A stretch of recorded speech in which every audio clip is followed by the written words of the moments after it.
السلام علیکم، اے be N news کے ساتھ میں ہوں عمر سیالوی۔ ہیڈ لائنز آپ نے جانی ہیں، خبروں کی تفصیلات میں سب سے پہلے آپ کو بتاتے چلیں کہ حکومت پاکستان کا آج قومی سطح پر یوم تشکر منانے کا اعلان۔ پاکستانی عوام اور افواج پاکستان کو مارکہ حق میں تاریخی فتح پر خراج تحسین پیش کرنے کے لیے آج قومی سطح پر یوم تشکر منایا جائے گا۔ دن کا آغاز قرآن خوانی اور خصوصی دعاؤں سے ہوگا، توپوں کی سلامی دی جائے گی، مزار قائد اور مزار اقبال پر گارڈز کی تبدیلی ہوگی اور پرچم کشائی کی تقریبات منعقد ہوں گی۔ یادگار شہداء پر پھول رکھے جائیں گے اور آپریشن بنیانم مرصوص کے شہداء کے لواحقین سے خصوصی ملاقاتیں بھی ہوں گی۔ مرکزی تقریب پاکستان مونومنٹ اسلام آباد میں ہوگی، جس کے مہمان خصوصی وزیر اعظم ہوں گے، جبکہ اعلیٰ عسکری قیادت بھی شرکت کرے گی۔ وزیر اعظم شہباز شریف کا کامرہ ایئر بیس کا دورہ، پاک فضائیہ کے شاہینوں سے گفتگو، کہا اپنی اور 24 کروڑ عوام کی طرف سے مبارکباد پیش کرنے آیا ہوں۔ قوم کے عظیم بیٹوں نے مختصر جنگ میں دشمن کے دانت توڑے، قوم کے عظیم بیٹوں نے دشمن کے غرور کو بھی خاک میں ملا دیا۔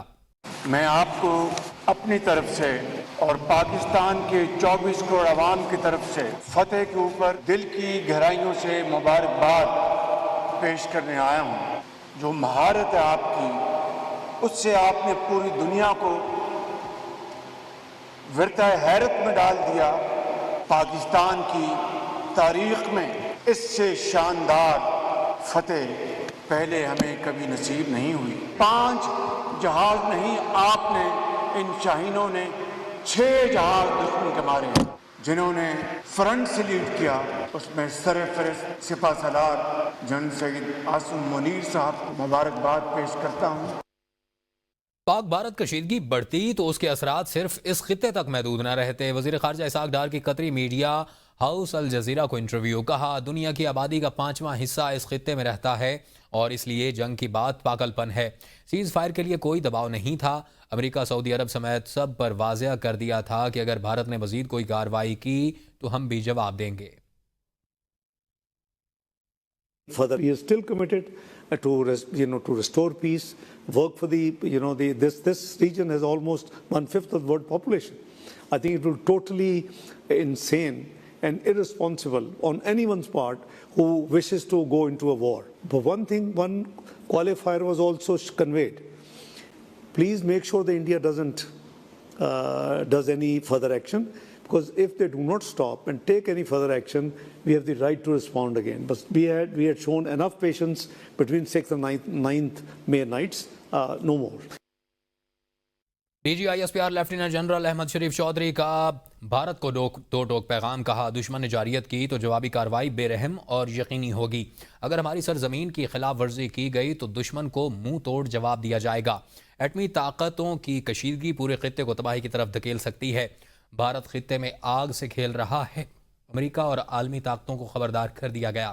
کشمیر بھارت کا اندرونی مسئلہ نہیں، بھارتی افواج مقبوضہ کشمیر میں کشمیری عوام کو ہراساں کر رہی ہیں۔ مسئلہ کشمیر کا حل صرف اقوام متحدہ کی قراردادوں کے مطابق ممکن ہے۔ پاکستان نے بھارت کی بڑی فوجی طاقت کے باوجود فیصلہ کن فتح حاصل کی۔ India thinks that it can carve out space for war between India and Pakistan. It is actually a recipe for carving out mutual annihilation. And at the same time, Kashmir is an external problem. It's a problem that has to be resolved by the will, as per the will of the people of Kashmir, as per the United Nations Security Council resolution. Anyone who tries to violate our territorial integrity and sovereignty, our response will be brutal, our response will be swift. Pakistan نے ثابت کیا کہ جنگ نہیں چاہتے لیکن دفاع کی صلاحیت رکھتے ہیں۔ مذاکرات میں مسئلہ کشمیر بھی شامل ہے، جو پاکستان کی بڑی کامیابی ہے۔ Chairman people party Bilawal Bhutto کہتے ہیں کہ نئے معاہدوں کے لیے ضروری ہے کہ ہم پرانے معاہدوں پر عمل درآمد کریں۔ وزیر اعظم نے پہلے دن کہا ہے کہ پہلگام واقعے پر غیر جانبدارانہ تحقیقات کے لیے تیار ہیں۔ صدر ٹرمپ اور دونوں ممالک کے وزرائے اعظم کے لیے ایک بڑا امتحان ہے، چاہتے ہیں کہ مسئلہ کشمیر سمیت تمام تنازعات مذاکرات سے حل کریں۔ بھارت کا موقف تھا کہ مقبوضہ کشمیر ان کا اندرونی مسئلہ ہے۔ بیانیے کے لحاظ سے پاکستان کو بہت زیادہ کامیابیاں ملی۔ پاکستان پیپلز پارٹی مفاہمت کی سیاست پر یقین رکھتی ہے، چاہتے ہیں مل کر ملکی مسائل کا حل نکالا جائے۔ جنگ کے بعد اندرونی cease fire per P T I کا راضی ہونا خوش آئند ہے۔ پاکستان نے بھارت کی جانب سے جوہری دھمکیوں پر غیر ذمہ دارانہ بیانات کو سختی سے مسترد کرتے ہوئے ان کی بھرپور مذمت کی ہے۔ بھارتی وزیر دفاع کے حالیہ بیان کو جنگی جنون کی عکاسی قرار دیتے ہوئے پاکستان نے انتباہ دیا ہے کہ نئی دہلی کی جوہری دھمکیاں خطے کے امن سے کھیلنے کے مترادف ہیں اور پاکستان ان کا کرارا جواب دے گا۔ دفتر خارجہ کے ترجمان نے واضح کیا کہ پاکستان کو بھارت کو روکنے کے لیے جوہری بلیک میلنگ کی ضرورت نہیں۔ پاکستان کی روایتی دفاعی طاقت بھارت کو مؤثر جواب دینے کی مکمل صلاحیت رکھتی ہے۔ بھارت میں جوہری مواد کی چوری اور غیر قانونی خرید و فروخت عالمی سلامتی کے لیے باعث تشویش ہے۔ ترجمان دفتر خارجہ نے انکشاف کیا کہ بھارت میں تابکار مواد کی چوری کے متعدد واقعات ہوئے ہیں، جن میں بھابھا اٹامک ریسرچ سینٹر سے چوری شدہ تابکار آلہ دہرادون میں پکڑا گیا اور اس کے علاوہ کلیفورنیم جیسے خطرناک مواد کی بلیک مارکیٹ بھارت میں سرگرم ہے اور اس کی غیر قانونی فروخت کے واقعات نے بھارت کی سیکیورٹی پر سنگین سوالات اٹھا دیے ہیں۔ پاک بھارت جنگ کے بعد دنیا میں مسئلہ کشمیر کے حل کے لیے آوازیں اٹھنے لگیں۔ سیاسی مبصرین کا کہنا ہے کہ پاکستان اور بھارت کے درمیان تنازعات کی بنیادی وجہ مسئلہ کشمیر ہے اور خطے میں دیر پا امن کے لیے مسئلہ کشمیر کا حل ضروری ہے۔ ماہرین کا کہنا ہے کہ خطے میں دیر پا امن کے لیے کشمیریوں کو بھی شامل کرنا ضروری ہے۔ انٹرنیشنل کرائسس گروپ کی پروین ڈونتھی نے ایسوسی ایٹڈ پریس کو بتایا کہ دونوں ممالک کو ایک پائیدار امن عمل کے لیے مذاکرات کی میز پر کشمیریوں کو جگہ دینی ہوگی۔ کشمیر کے شہریوں نے دونوں طرف کے فوجوں کے مقابلے میں زیادہ جانی نقصان اٹھایا ہے اور شری نگر ایک طالبہ شازیہ تبسم نے کہا بھارت اور پاکستان کشمیر پر لڑ رہے ہیں، اس لیے بہتر ہے کہ مسئلہ کشمیر کو ہمیشہ کے لیے حل کر دیا جائے۔ بھارتی اداکاری اور بی جے پی کی رکن اسمبلی کنگنا رناوت نے ٹرمپ کے خلاف ایکس پر پوسٹ کی۔ بی جے پی کے صدر جے پی ناڈا نے ایکس پوسٹ ڈیلیٹ کروا دی۔ کم عقل کنگنا نے پہلا ایکس پوسٹ ڈیلیٹ کرنے کے ساتھ دوسرا ایکس پوسٹ بھی کر دیا۔ ہالی ووڈ کی متنازع اداکارہ کنگنا کی ٹرمپ کے خلاف پوسٹ کے بعد حکمران جماعت بھارتیہ جنتا پارٹی کی ہوائیاں اڑ گئیں اور پوسٹ ہی ڈیلیٹ کروا دی۔ بھارت کی جنونیت کم نہ ہو سکی۔ بھارتی وزیر دفاع کا پاکستان پر حملہ، کہا بین الاقوامی جوہری توانائی ایجنسی کو پاکستان کے جوہری ہتھیاروں کی ذمہ داری سنبھالنی چاہیے۔ ہندوستان کے وزیر دفاع راج ناتھ سنگھ شری نگر میں فوجیوں سے اپنے خطاب میں کہہ رہے تھے کہ ہم نے آپریشن سندور انجام دے کر اپنا وعدہ وفا کر دیا۔ آپریشن سندور ہر فوجی کا خواب تھا۔ بھارت کی سفارتی تنہائی بڑھنے لگی۔ روس نے بھی پاکستان کے ساتھ تنازع میں بھارت کی کھل کر حمایت نہیں کی۔ عالمی میڈیا کے مطابق بھارت کی خاطر سلامتی کونسل کی کئی قراردادوں کو ویٹو کرنے والا روس بھی مودی سرکار کی جارحیت سے دور ہو گیا۔ پاک بھارت کشیدگی کے دوران روسی صدر کے ترجمان نے کہا تھا کہ ہم دہلی اور اسلام آباد دونوں کے ساتھ تعلقات کو اہمیت دیتے ہیں۔ بی بی سی سے بات کرتے ہوئے جواہر لال نہرو یونیورسٹی نئی دہلی کے پروفیسر ڈاکٹر راجن کمار کا کہنا ہے کہ اس مرتبہ روس کا بھارت کے حق میں یک طرفہ موقف سامنے نہیں آیا۔ روس نے دو طرفہ مذاکرات اور ثالثی کی بات کی۔ ڈاکٹر راجن کے مطابق روس کے اس رویے کی وجہ میں بھارت کی امریکہ سے بڑھتی قربت اور یوکرین کے ساتھ جنگ میں روس کا کھل کر ساتھ نہ دینا ہے۔ بی بی سی کے مطابق روسی صدر پوٹن پاکستان کو مکمل طور پر نظر انداز نہیں کرنا چاہتے۔ روس کے پاکستان کے ساتھ تعلقات بہتر ہو رہے ہیں۔ 2023 میں روس اور پاکستان کے درمیان دو طرفہ تجارت $1 ارب تک پہنچ گئی۔ روس پاکستان کے برکس میں شمولیت کا بھی حامی ہے اور بی بی سی کا کہنا ہے کہ روس کے بھارت کے ساتھ تعلقات میں گرم جوشی کم ہو رہی ہے۔ فروری 2022 میں یوکرین کے ساتھ جنگ شروع ہونے کے بعد سے پوٹن بھارت نہیں گئے۔ پوٹن نے ستمبر 2023 میں نئی دہلی میں ہونے والے G20 سربراہی اجلاس میں بھی شرکت نہیں کی۔ امریکی صدر ڈونلڈ ٹرمپ نے ایک بار پھر بھارت کو ٹھینگا دکھا دیا۔ ایپل کے مالک کو بھارت میں فیکٹری لگانے سے روک دیا۔ دوحہ میں بزنس فورم سے خطاب کرتے ہوئے ٹرمپ نے کہا کہ انہیں ایپل کے سی ای او کے ساتھ ایک مسئلہ ہے۔ ایپل کمپنی بھارت میں فیکٹری اور دفاتر بنا رہی ہے، یہ مجھے پسند نہیں۔ ٹرمپ نے کہا کہ وہ ایپل کے ساتھ بہت اچھا سلوک کر رہے ہیں۔ وہ نہیں چاہتے کہ ایپل کمپنی بھارت میں دفاتر اور فیکٹریاں بنائے۔ بھارت میں ٹیرف بہت زیادہ ہیں اور وہاں چیزیں بیچنا بہت مشکل ہے۔ ٹرمپ نے یہ بھی بتایا کہ بھارت نے امریکہ کے سامنے گھٹنے ٹیک دیے اور پیشکش کی ہے کہ وہ امریکی مصنوعات پر ٹیرف ختم کریں گے۔ پاکستان کی امریکہ کو بغیر کسی تجارتی ٹیرف کے دو طرفہ تجارتی معاہدے کی پیشکش۔ دونوں ممالک باہمی دلچسپی کے تجارتی شعبوں پر زیرو ٹیرف کے تحت دو طرفہ معاہدے کریں گے۔ پاکستان کی تجویز ذرائع وزارت تجارت کے مطابق معاہدے کا مقصد دو طرفہ تجارت کو وسعت دینا ہے۔ پاکستان کی تجویز امریکی صدر کے پاکستان کے ساتھ تجارت بڑھانے کے جواب میں پاکستان نے یہ تجویز دی ہے۔ پاکستان نے منتخب ٹیرف لائنز پر زیرو ٹیرف کے ساتھ باہمی مفادات کی بنیاد پر دو طرفہ معاہدہ چاہتا ہے۔ پاکستان امریکہ کے ساتھ متعدد شعبوں میں دو طرفہ تجارت کو توسیع دینا چاہتا ہے۔ ذرائع وزارت تجارت کے مطابق پیشکش امریکی صدر کی طرف سے پاک بھارت فائر بندی کا معاہدہ کرنے کے بعد کی گئی۔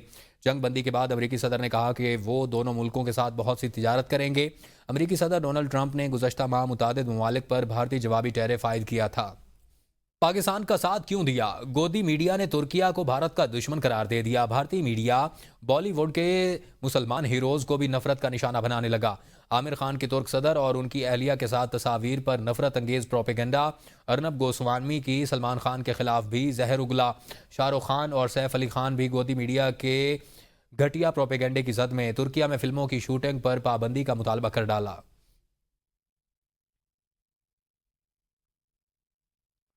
پاکستان اور بھارت کے درمیان سیز فائر کرانے پر کشمیری امریکی صدر ٹرمپ کے شکر گزار۔ وائٹ ہاؤس کی ترجمان کا کہنا ہے کہ وہ دوحہ میں ناشتہ کر رہی تھیں کہ جب ایک ویٹر نے ان سے کہا کہ وہ صدر ٹرمپ کا شکریہ ادا کرنا چاہتا ہے۔ اس نے بتایا کہ اس کا تعلق کشمیر سے ہے۔ پاک بھارت کشیدگی کے باعث وہ اپنے علاقوں میں واپس نہیں جا سکتا تھا، لیکن اب اسے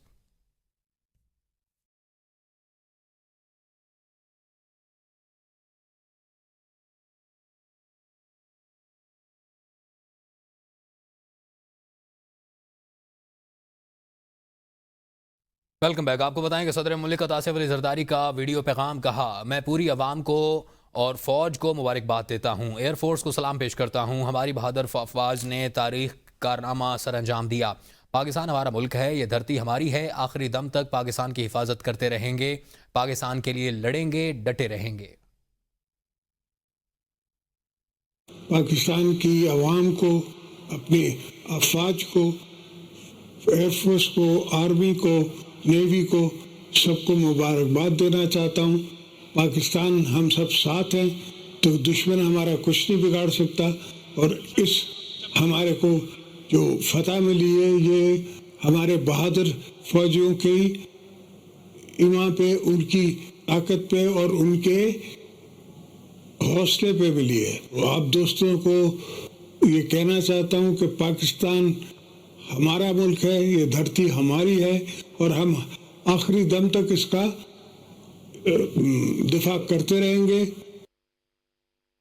وزیر اعظم محمد شہباز شریف نے جمہوریہ آذربائیجان کے صدر الہام علیوف سے ٹیلی فونک پر رابطہ کیا، جس میں دونوں رہنماؤں نے جنوبی ایشیا کی موجودہ صورتحال اور دو طرفہ تعلقات پر تبادلہ خیال کیا۔ وزیر اعظم نے پاکستان کے ساتھ آذربائیجان کی مضبوط یکجہتی اور حمایت پر صدر علیوف کا تہہ دل سے شکریہ ادا کیا۔ وزیر اعظم نے کہا کہ صدر علیوف کی مستقل حمایت پاکستانی عوام سے ان کی بے پناہ محبت اور اخوت کا مظہر ہے۔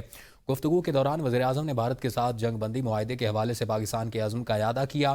وزیر اعظم نے جموں و کشمیر کے تنازع کو جنوبی ایشیا میں بدامنی اور عدم استحکام کی بنیادی وجہ قرار دیتے ہوئے زور دیا کہ اس مسئلے کا حل اقوام متحدہ کی سلامتی کونسل کی قراردادوں کے مطابق کیا جانا چاہیے۔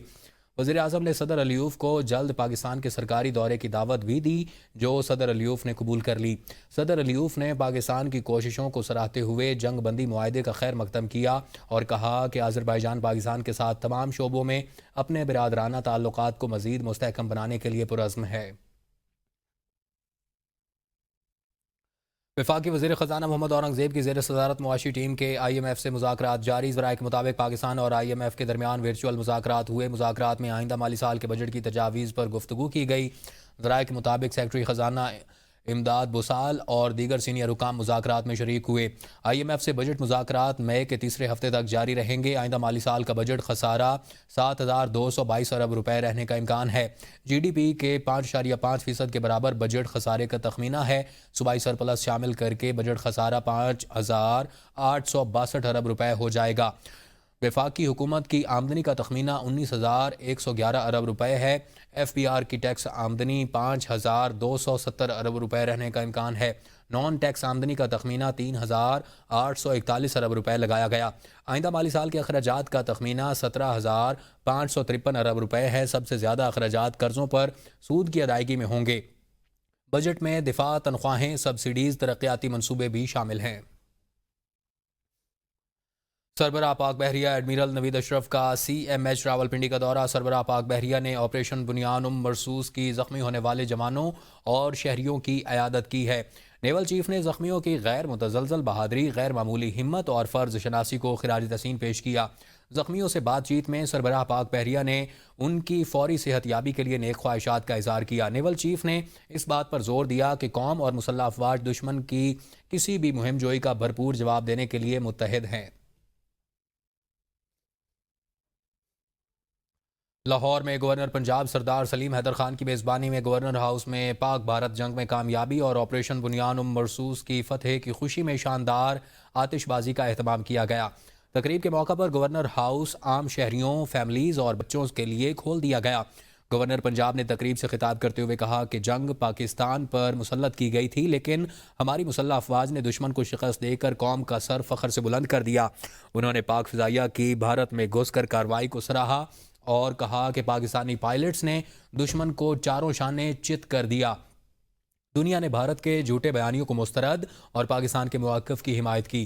انہوں نے سپہ سالار جنرل سید عاصم منیر، تمام سیاسی جماعتوں اور بلاول بھٹو زرداری کو بین الاقوامی سطح پر مؤثر مواقف اجاگر کرنے پر مبارکباد دی۔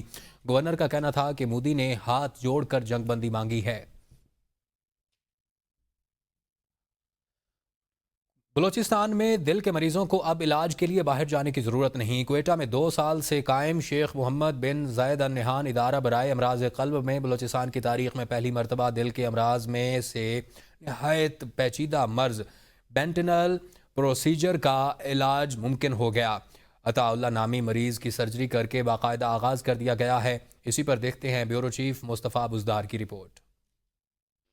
کوئٹہ سمیت بلوچستان بھر کے مریضوں کو اب صوبے سے باہر جانے کی ضرورت نہیں۔ کوئٹہ میں قائم شیخ زید بن النہیان اسپتال میں بینٹال پروسیجر کا باقاعدہ آغاز کر دیا گیا ہے، جہاں دل کے مریض اپنا علاج اور پیچیدہ سرجریز کرا سکیں گے۔ شیخ زید ہسپتال والوں کی طرف سے یہ فیسلٹیز اویلیبل ہے بلوچستان عوام کے لیے، اور یہاں پہ وہ سارا علاج ہم نے اس مریض کا کیا ہے اور الحمدللہ آج وہ مریض ٹھیک ٹھاک ہے۔ مریض کی سرجری کے لیے لاکھوں روپے کے اخراجات کے بجائے اب مفت علاج ہو سکے گا، جس میں بلوچستان حکومت سمیت شیخ زید اسپتال انتظامیہ اور دیگر اداروں کا تعاون حاصل ہوگا۔ اس سلسلے میں ہمیں پوری سپورٹ رہی ہے گورنمنٹ آف بلوچستان کی۔ آگے بھی ہمارے پلانز ہیں کہ ہم بلوچستان کے عوام کے لیے دل کے امراض کے حوالے سے بہتر سے بہتر سروسز یہاں پر مہیا کر سکیں۔ عطا اللہ کے قریبی رشتہ دار نے میڈیا سے گفتگو کرتے ہوئے کہا کہ ہم کراچی، گنبٹ اور سکھر بھی علاج کی غرض سے گئے، مگر لاکھوں روپے کے اخراجات کی وجہ سے وہاں علاج ممکن نہ ہو سکا۔ ہم لوگ گئے تھے، کراچی بھی گئے تھے اور گنبٹ بھی چلا گیا۔ وہاں ہم لوگوں کو بتایا گیا تھا کہ تقریباً یہ آپریشن پہ کم سے کم 19-20 لاکھ سے زیادہ خرچہ آ جائے گا، اور الحمدللہ آج اس مقام پہ ہم لوگ بہت محفوظ ہیں۔ اور اس سے قبل اسپتال میں نارمل سرجریز کی جا رہی تھی، مگر پہلی بار انتہائی پیچیدہ کیسز کی سرجری کرنے کا فیصلہ کیا گیا ہے۔ پیچیدہ کیسز کے آغاز پر باقاعدہ ایک سیمینار کا انعقاد کیا گیا اور کیک بھی کاٹا گیا۔ اسپتال انتظامیہ کے اس فیصلے سے بلوچستان کے مقامی مریضوں کے لواحقین نے اسپتال انتظامیہ کے اس بڑے اقدام کو سراہا۔ شیخ زید بن النہیان ہسپتال کی انتظامیہ کے اس فیصلے کے بعد بلوچستان میں پہلی بار دل کے مریض آپریشن کرا سکیں گے، جسے نہ صرف بلوچستان میں مریضوں کے لواحقینوں نے خوش عین قرار دیا ہے بلکہ انتظامیہ کو خراج تحسین بھی پیش کیا ہے۔ کیمرات غلام مصطفیٰ بزدار، ABN نیوز، کوئٹہ۔ پاکستان تحریک انصاف کا اہم اجلاس پشاور میں مکمل۔ پارٹی ذرائع کے مطابق بانی چیئرمین کی رہائی اور حکومت مخالف بھرپور تحریک چلانے کا فیصلہ کیا گیا ہے۔ صوبائی صدر جنید اکبر کی صدارت میں منعقدہ اجلاس میں آئندہ کا لائحہ عمل طے کیا گیا۔ احتجاجی تحریک شروع کرنے کی منظوری دے دی گئی۔ تاریخ کا اعلان کا اختیار سیاسی کمیٹی کو سونپ دیا گیا۔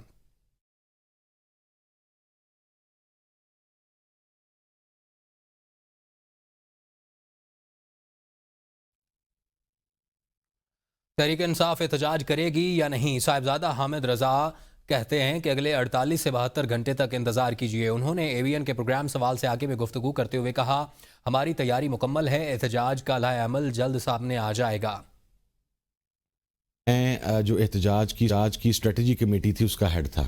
ہم اس کو 4 فیزز کے اندر اس احتجاج کو تحریکی قیادت کو دے بھی چکے ہیں، وہ اپروو بھی ہو چکا ہوا ہے۔ ہمارا پیپر ورک کمپلیٹ ہے basically, just wait for another 48 to 72 hours۔ 48 to 72 hours؟ Yes, ہماری اسٹریٹجک میٹنگز ہو رہی ہیں۔ آج بھی KP کے اندر PTI کے مختلف جو لوگ ہیں وہ میٹنگز کر رہے ہیں۔ دیکھتے رہیے ABN نیوز، کیونکہ ABN ہے قوم کی سوچ۔